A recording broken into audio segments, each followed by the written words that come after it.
ഹബീബായ റസൂലുള്ളാഹി സ്വല്ലല്ലാഹു അലൈഹി വസല്ലമ തങ്ങൾ ഉറപ്പെടുത്തുകയാണ്, നിങ്ങളുടെ മക്കളുടെ ഹൃദയത്തിൽ നിങ്ങൾ 3 കാര്യങ്ങൾ അടയാളപ്പെടുത്തണേ. 3 കാര്യങ്ങൾ മക്കൾക്ക് നിങ്ങൾ അത് പഠിപ്പിച്ചു കൊടുക്കണേ.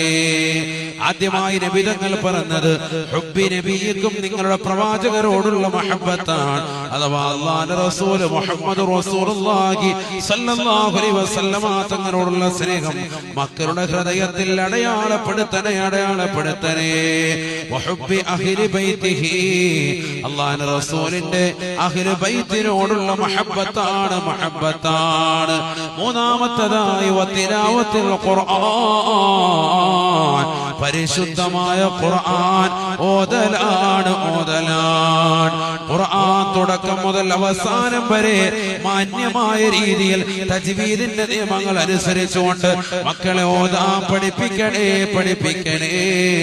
അത് മാതാപിതാക്കളുടെ കടമയാണ്, കർത്തവ്യമാണ്.